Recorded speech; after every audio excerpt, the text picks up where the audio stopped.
دوسرا سلاطین اور اس کا دوسرا باب جو 25 آیات پر مشتمل ہے۔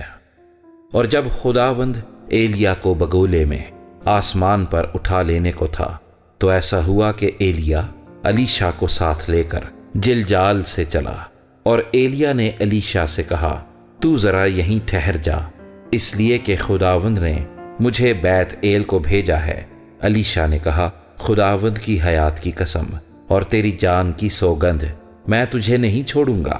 سو وہ بیت ایل کو چلے گئے، اور انبیاء زادے جو بیت ایل میں تھے الیشا کے پاس آ کر اس سے کہنے لگے کیا تجھے معلوم ہے کہ خداوند آج تیرے سر پر سے تیرے آقا کو اٹھا لے گا؟ اس نے کہا ہاں میں جانتا ہوں، تم چپ رہو۔ اور ایلیا نے اس سے کہا الیشا تو ذرا یہیں ٹھہر جا، کیونکہ خداوند نے مجھے یریہو کو بھیجا ہے۔ اس نے کہا خداوند کی حیات کی قسم اور تیری جان کی سوگند، میں تجھے نہیں چھوڑوں گا۔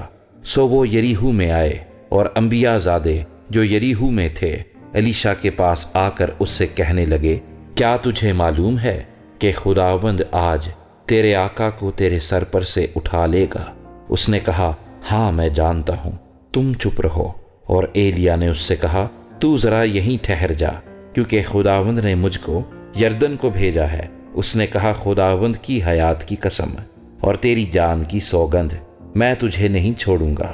سو وہ دونوں آگے چلے، اور انبیاء زادوں میں سے 50 آدمی جا کر ان کے مقابل دور کھڑے ہو گئے، اور وہ دونوں یردن کے کنارے کھڑے ہوئے، اور ایلیا نے اپنی چادر کو لیا اور اسے لپیٹ کر پانی پر مارا، اور پانی 2 حصے ہو کر ادھر ادھر ہو گیا، اور وہ دونوں خشک زمین پر ہو کر پار گئے۔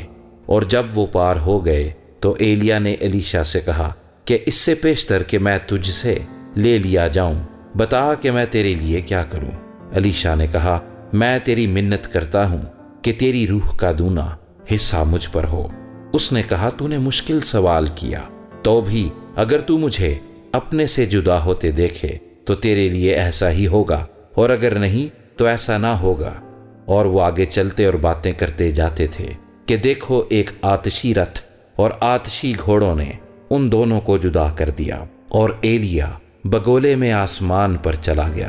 الیشا یہ دیکھ کر چلایا اے میرے باپ اسرائیل کے رتھ اور اس کے سوار، اور اس نے اسے پھر نہ دیکھا۔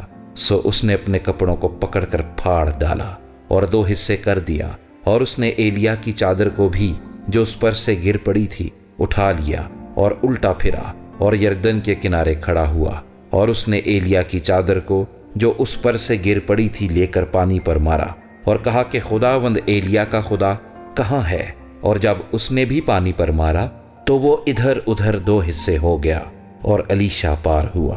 جب ان انبیاء زادوں نے جو یریہو میں اس کے مقابل تھے اسے دیکھا تو وہ کہنے لگے ایلیا کی روح الیشا پر ٹھہری ہوئی ہے، اور وہ اس کے استقبال کو آئے اور اس کے آگے زمین تک جھک کر اسے سجدہ کیا، اور انہوں نے اس سے کہا اب دیکھ تیرے خادموں کے ساتھ 50 زور آور جوان ہیں، ذرا ان کو جانے دے کہ وہ تیرے آقا کو ڈھونڈیں، کہیں ایسا نہ ہو کہ خداوند کی روح نے اسے اٹھا کر کسی پہاڑ پر یا کسی وادی میں ڈال دیا ہو۔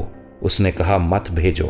اور جب انہوں نے اس سے بہت ضد کی یہاں تک کہ وہ شرما بھی گیا تو اس نے کہا بھیج دو۔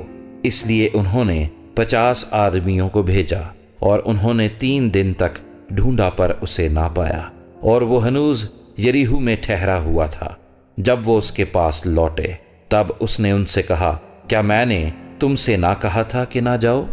پھر اس شہر کے لوگوں نے الیشا سے کہا ذرا دیکھ یہ شہر کیا اچھے موقع پر ہے، جیسا ہمارا خداوند خود دیکھتا ہے، لیکن پانی خراب اور زمین بنجر ہے۔